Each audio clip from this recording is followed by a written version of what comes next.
In this video, we will check out the history of trams in Riga, Latvia, from their early days in the 1800s to modern-day electric trams. Trams have been a vital part of Riga's transportation system for over a century. They have been an integral part of the city's infrastructure, connecting people to various parts of the city and playing a significant role in its development.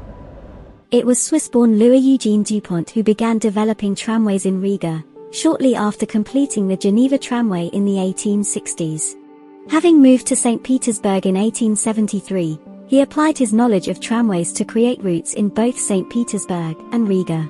The first horse-drawn trams in Riga started operating in 1882 when 3 routes were opened. These trams were slow and not very efficient, but this did mark the beginning of a revolution in public transport across the city. They were more efficient than carts and allowed more passengers to be transported at once. They quickly became popular, with more and more routes being added to the network. However, they were still limited in their speed and range.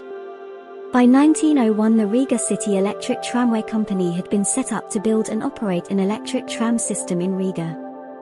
The first electric trams were manufactured by the Belgian company, La Bourgeoisie Etniques Delcuve, which was one of the leading tramcar manufacturers in Europe at the time. The new trams were an instant hit, being faster, more efficient, and more reliable than the horse-drawn trams.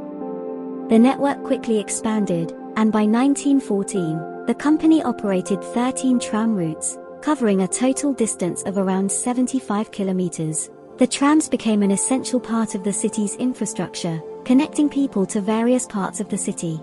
During the First World War and the subsequent Latvian War of Independence, the tram network suffered significant damage, and the company struggled financially. In 1919 it was nationalized by the Latvian government, which took over the operation of the tram network. Backed by the government, the system continued to expand.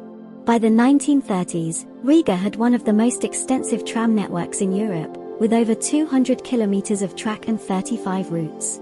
However, during the Second World War, Riga's tram system was significantly damaged and disrupted by the conflict.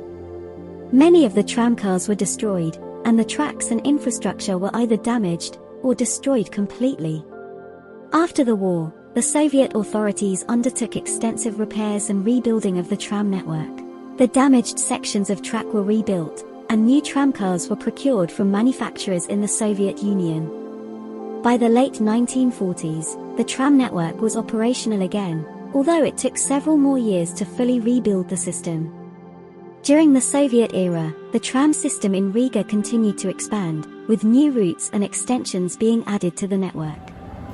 However, by the 1990s, the network had suffered from underinvestment and neglect, with much of the infrastructure in need of repair and upgrade.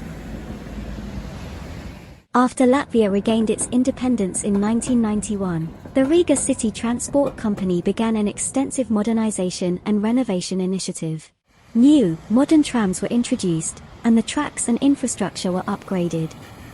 In the 2000s, the first low-floor trams were introduced, allowing for wheelchair access, and introducing air conditioning, as well as more comfortable seating and modern safety features.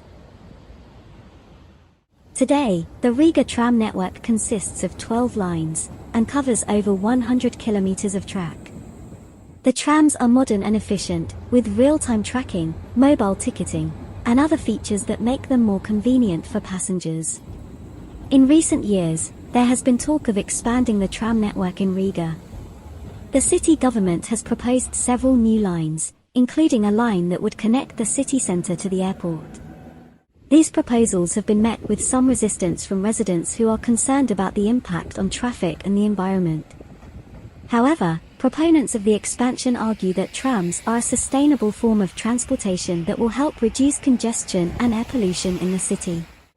In conclusion, the history of trams in Riga is a testament to the city's commitment to modernizing its infrastructure and providing its residents with efficient and reliable transportation.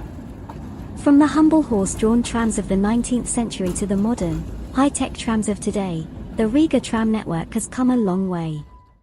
I hope you found this video interesting.